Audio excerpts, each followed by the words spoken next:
Leave him.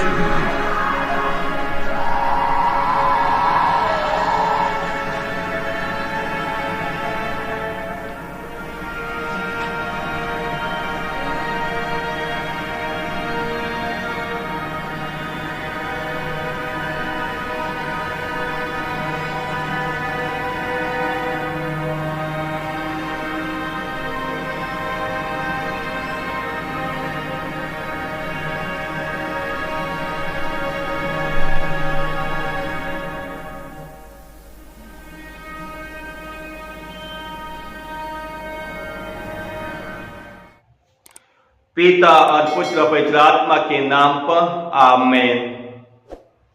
आज के वचन संत मरकुस का सुसमाचार अध्याय 9 पद संख्या 14 से लेकर 29 तक लिए गए हैं। और आज के वचनों के माध्यम से प्रभु यीशु हम सबको हमारे विश्वास को मजबूत करने के लिए और हमारी प्रार्थना में जीवन को गंभीरता से लेने के लिए और गहराई तक लेने के लिए बुलावा देते हैं। ख्रीस्त में मेरे प्यारे भाई और बहनों, आज के वचनों में हम सुनते हैं कि प्रभु यीशु के शिष्य एक दुष्ट आत्मा से पीड़ित व्यक्ति को दुष्ट आत्मा से बचा नहीं पाए, उससे वो दुष्ट आत्मा को निकाल नहीं पाए क्योंकि उनकी प्रार्थना में कमी थी और इसी के कारण वो उस दुष्ट आत्मा को नहीं निकाल पाए। ऐसे ही हमारे जीवन में हम भी कई कठिनाइयों का सामना करें, समस्याओं का सामना करें, जैसे कि बीमारियों का, मानसिक तनाव, आध्यात्मिक संघर्ष, सामाजिक अशांति, रिश्तों में दरार, इन सारी चीजों का हल अगर हमें चाहिए तो वो प्रार्थना और विश्वास में है, ना कि बाहरी चीजों में इसका हल हमें मिलने वाला है, बल्कि प्रार्थना और विश्वास के द्वारा हम सब हमारे जीवन में इन सारी चीजों का सामना कर सकते हैं।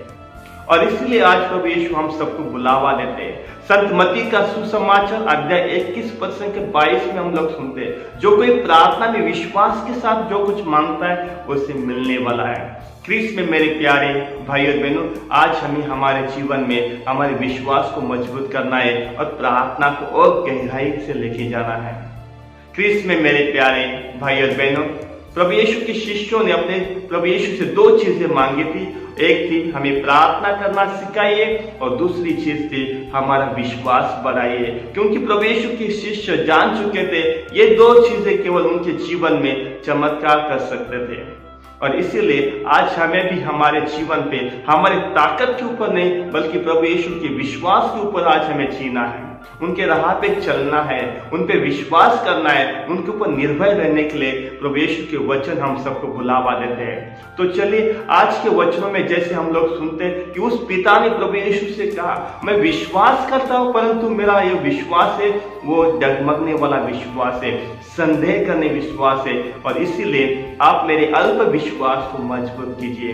उसने प्रार्थना की थी। आज हम प्रभु यीशु से यही प्रार्थना करते हैं कि वो हमारे इस अल्प विश्वास को, हमारी छोटे से विश्वास को वो मजबूत करे, और ताकि हम प्रभु यीशु के दिए हुए वचनों पे चल सके, ताकि प्रभु यीशु के मार्ग पे चल सके जहाँ प्रेम है, दया है और शांति है। तो चलिए आज के वचनों के लिए हम ईश्वर को धन्यवाद देते हैं, ईश्वर की स्तुति और महिमा करते हैं, और साथ ही साथ उन लोगों के लिए प्रार्थना करते हैं जो दुष्ट आत्मा से पीड़ित है। हमारा प्रभु यीशु जिसके पास हर एक जिंदगी का हर एक बीमारियों का उसके पास इलाज है। तो चलिए हम प्रार्थना करते हैं, जो बीमार है, दुख में, तकलीफ में, हॉस्पिटल में, उन सबको प्रभु यीशु के चरणों में हम रखते हैं, और प्रार्थना और विश्वास के साथ हम प्रार्थना करते हैं कि प्रभु यीशु अपने चंगाई के हाथ से उन सबको स्पर्श करे, ताकि वो इन दुष्ट आत्मा से बाहर निकलकर फिर से प्रभु यीशु को उनकी स्तुति और महिमा कर सके। तो चलिए आज के वचनों के लिए ईश्वर को धन्यवाद देते, ईश्वर की स्तुति और महिमा करते हैं, पिता, पुत्र और पवित्र आत्मा के नाम पर आमेन।